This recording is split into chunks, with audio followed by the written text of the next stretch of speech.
తీపి గుమ్మడి, సామ, పల్లి సూప్ కావాల్సిన పదార్థాలు ఏంటో చూద్దాం.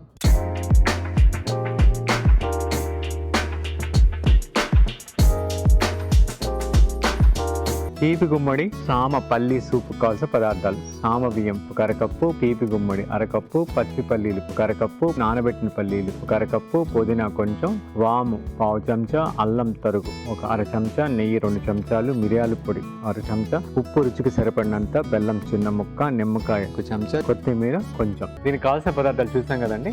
ఇప్పుడు మనం దాని తయారీ విధానంలోకి వెళ్తాం, దాని గురించి మాట్లాడుకుందాం. సామ బియ్యం it's very good for the indigestion issues కానీ, గ్యాస్ట్రైటిస్ కానీ, యాసిడ్ రిఫ్లక్స్ కానీ, ఎనీథింగ్ రిలేటెడ్ టు ద మన గట్ సిస్టమ్, డైజెస్టివ్ సిస్టమ్కి ఎక్సలెంట్గా పనిచేస్తుంది ఈ సామ బియ్యం. దీన్ని ఇంగ్లీష్లో లిటిల్ మిల్లెట్ అంటారు. అంటే it's very easy to digest, very tasty and very easy to cook అనమాట. అంటే చాలా త్వరగా ఉడికే దాంట్లో మిల్లెట్స్లో సామ బియ్యం ఓద బియ్యం అనమాట. కాబట్టి సామ బియ్యాన్ని ఖచ్చితంగా మన ఎవరికైనా మిల్లెట్ని ఫస్ట్ ఇంట్రడ్యూస్ చేసుకోవాలి వాళ్ళ ఫుడ్లో అంటే సామ బియ్యంతో స్టార్ట్ చేస్తే చాలా బాగుంటుంది. బాగా నానబెట్టుకున్నటువంటి సామ బియ్యాన్ని వేస్తాను. పాటు ఈ పల్లీలు కూడా, పచ్చి పల్లీలు కూడా వేసి మనం మూత పెట్టి ఉడకబెట్టి, ఈ యొక్క పల్లీలని కొన్నిటిని మామూలుగా ఎండిన పల్లీలు అంటే డ్రైగా మనకున్న వాటిని నానబెట్టాం. దీంతో పల్లీల పాలు తీస్తాం, అంటే వేరుశనగ పాలు. మనకు కొబ్బరి పాలు తీస్తాం కదా, సేమ్ అలానే నేను బాగా నానబెట్టేసి నీళ్లు పోసి తగినంత మెత్తగా రుబ్బి మళ్ళీ కొంచెం వేడి నీళ్ళు వేసుకొని దీన్ని మెత్తగా పిండుకుంటే మనకి పల్లీల పాలు వస్తాయన్నమాట. ఇది కొంచెంసేపు ఉడకాలి. ఆల్మోస్ట్ ఇది 60% ఉడికిన తర్వాత 60% అప్పుడు మనం దీనికి ఏమైనా వెజిటేబుల్స్, ఇప్పుడు మనం తీపి గుమ్మడి అనుకున్నాం కదా, తీపి గుమ్మడి వేస్తాం. తీపి గుమ్మడి కూడా very good for the digestion. అంటే సామా తీపి గుమ్మడి కాంబినేషన్ విత్ వెరీ గుడ్ అనమాట. అదేవిధంగా అది మన కంటి చూపుకి, అలా మన బ్రెయిన్ ఫంక్షనింగ్కి, ఓకే, అన్నిటికి కూడా మనలో ఉన్న ఇన్ఫ్లమేషన్ అన్నిటి కూడా తీపి గుమ్మడి చాలా బాగా పనిచేస్తుంది. ఓకే అండి, ఇది ఉడికేదాకా కొంచెంసేపు వెయిట్ చేద్దాం. ఓకే అండి, మనకి ఎప్పుడు కూడా ఇట్లా సీరియల్స్ ఉండేటప్పుడు ఇట్లా నురగ వచ్చినప్పుడు ఆ నురగను ఎప్పటికప్పుడు తీసేస్తూ ఉండాలి. ఇప్పుడు ఆల్మోస్ట్ ఇది 60% దాకా ఉడికింది కదా. ఇప్పుడు మన తీపి గుమ్మడిని intake. It's very nutritious bowl of soup అనమాట. దీంట్లో వాడింది అక్కడ మనం మైదా వాడలేదు, కార్న్ఫ్లోర్ వాడలేదు, ఏది ప్రాసెస్ వాడలేదు. వెరీ సింపుల్, మన లోకల్ అంటే మన స్థానికేతర మనకి దొరికేటువంటి చిరుధాన్యాలు, మన గుమ్మడికాయ, పల్లీలు, ఇప్పుడు దొరికేటువంటి పల్లీలు, ఇవన్నీ కూడా స్థానికంగా మన ఆహారం అంటే స్థానికంగా మన ప్రకృతితో మనం సాగించడమే. అంటే ఎకలాజికల్ బ్యాలెన్స్ అనమాట. జీవ వైవిధ్యం, మనం తినే ఆహారం జీవ వైవిధ్యాన్ని బ్యాలెన్స్ చేయాలి. అలా ఉండాలి తప్పితే మన ఆరోగ్యం కోసం జీవ వైవిధ్యాన్ని పాడు చేయకూడదు. ఓకే, దీన్ని మనం మూత పెట్టేద్దాం. మనకి ఇది ఆల్మోస్ట్ అయిపోయింది. వెజిటేబుల్ ఎప్పుడు కూడా 100% ఉడకకూడదు ఈ సూప్కి, అది 60% ఉడికితే సరిపోతుంది. మనం వేసుకున్నటువంటి సీరియల్స్, పల్సెస్ మటుకు ఉడకాలి బాగా అనమాట. అంటే మనం వేసినట్టు సామ బియ్యం, అదేవిధంగా పచ్చిపల్లీలు ఇక్కడ వెజిటేబుల్ లాగే పనిచేస్తాయి. అంటే అవి ఫ్రెష్గా ఉంటాయి, భూమిలోంచి తీసి అప్పటికప్పుడు మనం చేస్తాం కదా, అంటే అవి ఎండబెట్టి ప్యాకేజ్. కాబట్టి పచ్చిపల్లి కూడా వెజిటేబుల్ లాగే. ఇది అయిపోయింది. ఇప్పుడు నేను దీన్ని బౌల్లో తీసుకొని చల్లారిన తర్వాత దీన్ని మనం మెత్తగా రుబ్బుకుంటాం. It's very good for the పెరిగే పిల్లలు, ఎస్పెషల్లీ అంటే అమ్మాయిలు కానీ వాళ్ళంతా కూడా మెచ్యూర్డ్ వచ్చినప్పుడు ఇలాంటి సూప్స్ కానీ తాగించినట్టయితే it's very good in vitamin E and vitamin K. At the same time folate అనమాట. వాళ్ళకి రీప్రొడక్టివ్ ఆర్గాన్స్ వాటన్నిటికి కూడా ఇది ఎక్సలెంట్ ఒక ఫుడ్ లాగా అనమాట.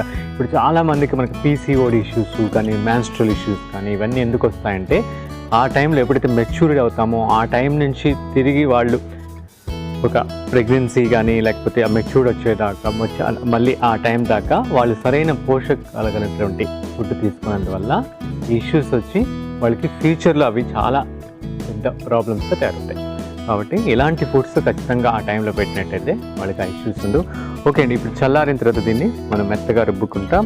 ఈ రుబ్బే ముందు ఫ్రెష్ పుదీనా కూడా వేసుకుంటాం. పుదీనా మనకి ఫ్లేవర్ని కూడా ఇస్తుంది. అంటే ఫ్లేవర్తో పాటు ఒక డైజెషన్కి కూడా, ఇది మన ఇండైజెషన్ ఇష్యూస్కి పుదీనాలతో ఎక్సలెంట్ మెడిసిన్ అనమాట. ఒక అరోమా ఇస్తుంది. అరోమా మనకి ఎపిటైట్ కూడా పెరుగుతుంది. మంచి అరోమాస్ మనం చూసినప్పుడు ఎప్పుడైనా మనకు చింతకాయ నవ్విన కొరికినా అలాంటి ఉసిరికాయ ఉసిరినా మనకి ఎట్లయితే లాలాజలం అవుతుందో ఈ స్మెల్స్ కొన్ని అరోమాస్ మనం ఏం చేస్తాయంటే ఆకలిని పెంచుతాయి. ఓకే, వాటిలో పుదీనా ముందు ఉంటుంది ఎప్పుడు కూడా. ఓకే, ఇది చల్లారిన తర్వాత మెత్తగా రుబ్బుకుంటాను. లోపల కొంచెం వెయిట్ చేద్దాం. ఇది మనం ఇట్లా మెత్తగా రుబ్బేసుకున్నాం. సామ, తీపి గుమ్మడి, పల్లి, పుదీనా వీటన్నిటి కలిపి రుబ్బేసుకున్నాం. మనకి బేస్ తయారైపోయింది సూప్స్కి. దీన్ని మళ్ళీ మనం దీంట్లో వేసేసుకొని దీనికి కావాల్సినంత అంటే మనకి ఎంత కన్సిస్టెన్సీలో కావాలి, మీకు థిక్గా కావాలా ఇలా థిన్గా కావాలా అనే దాన్ని బట్టి మనం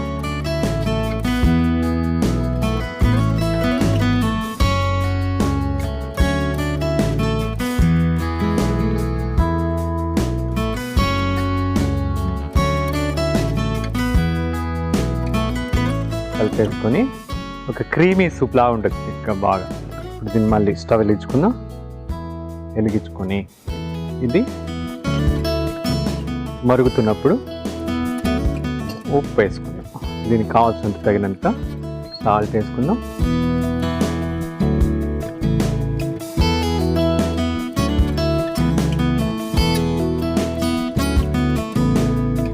వేసుకొని ఇప్పుడు ఇది పల్లీల పాలండి. ఇందాక నానబెట్టుకున్నాం కదా, డ్రై పల్లీలు నానబెట్టుకున్నాం.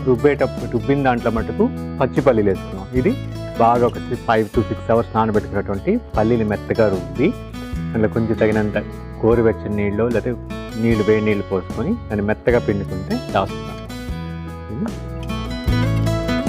ఈ సూప్లో వేసుకుంటాం.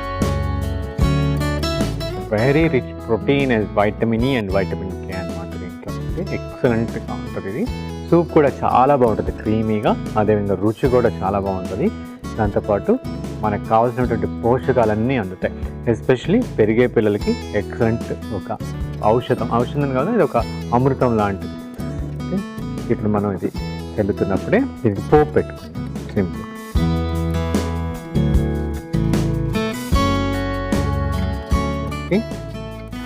నెయ్యి వేసుకున్నాం.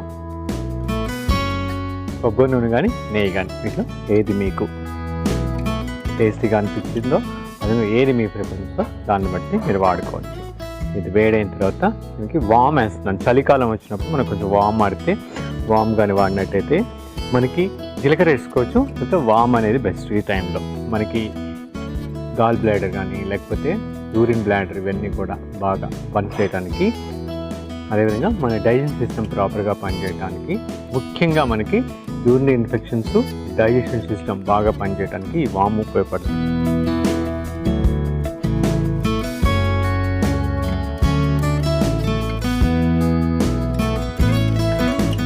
దాంతోపాటు అల్లం. ఈ టైంలో పొద్దున్న లేవగానే మనకి వానాకాలంలో అల్లం కషాయంలాగా అల్లం బాగా వేసి మరగబెట్టుకుని కొంచెం పసుపు వేసుకుని తాగితే చాలా మంచిది. కొంచెం బెల్లం కూడా వేసుకోవచ్చు, అది ఆప్షనల్ అనమాట. ఈ బెల్లం ఏంటంటే అన్ని టేస్ట్ని మనకి కొంచెం బ్యాలెన్స్ చేస్తుంది. అది వద్దనుకుంటే వేసుకోకపోయినా పర్లేదు. పోపులో అల్లం బదులు వెల్లుల్లి కూడా వేసుకోవచ్చు. అది ఈ కాంబినేషన్లో మనకి వాము అల్లం బాగుంటుంది. అయితే వాము బదులు జీలకర్ర కూడా వేసుకోవచ్చు, అల్లం బదులు వెల్లుల్లి కూడా వేసుకోవచ్చు. ఆల్మోస్ట్ పోపు మనకి అవుతుంది. ఇది కూడా కొంచెం బాగా తెల్లుతుంది. అయిపోయింది.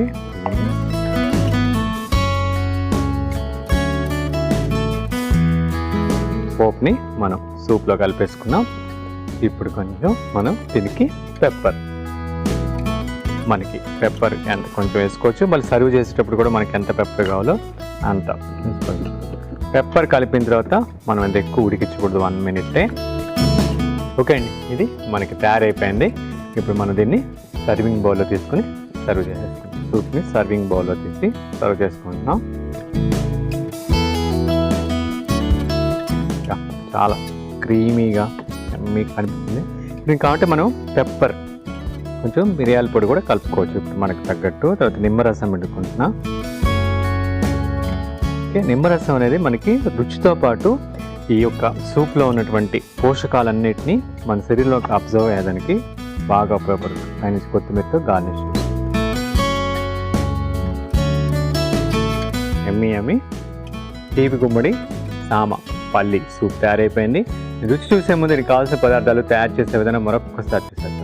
తీపి గుమ్మడి సామ పల్లి సూప్ కావాల్సిన పదార్థాలు: సామ బియ్యం కరకప్పు, తీపి గుమ్మడి అరకప్పు, పచ్చి పల్లీలు కరకప్పు, నానబెట్టిన పల్లీలు కరకప్పు, పుదీనా కొంచెం, వాము పావు చెంచా, అల్లం తరుగు ఒక అర చెంచా, నెయ్యి 2 చెంచాలు, మిరియాల పొడి అర చెంచా, ఉప్పు రుచికి సరిపడినంత, బెల్లం చిన్న ముక్క, నిమ్మకాయ 1 చెంచా, కొత్తిమీర కొంచెం. తీపి గుమ్మడి సామ పల్లి సూప్ తయారు చేసే విధానం: ముందుగా పాత్రలో కొన్ని నీళ్లు పోసి వేడి అయిన తర్వాత నానబెట్టిన సామ బియ్యం, పచ్చి పల్లీలు వేసి కొంచెం ఉడికిన తర్వాత తీపి గుమ్మడి ముక్కలు కూడా వేసి బాగా ఉడికిన తర్వాత మిక్సీ బౌల్ తీసుకొని పుదీనా వేసుకొని మెత్తగా రుబ్బుకొని పాత్రలో పోసి కొంచెం తగినంత నీళ్లు కూడా పోసి మరిగించి తర్వాత ఉప్పు, పల్లీల పాలు, బెల్లం వేసి మరిగించుకోవాలి. తర్వాత పాన్ లో కొద్దిగా నెయ్యి, వాము, అల్లం ముక్కలు వేసి పోపు మగ్గిన తర్వాత ఈ పోపు మిశ్రమాన్ని మరుగుతున్న సూప్ లో వేసి కలుపుకొని సర్వింగ్ బౌల్ లో తీసుకొని పైనుంచి నిమ్మరసం, కొత్తిమీరతో గార్నిష్ చేసుకుంటే తీపి గుమ్మడి సామ పల్లి సూప్ రెడీ.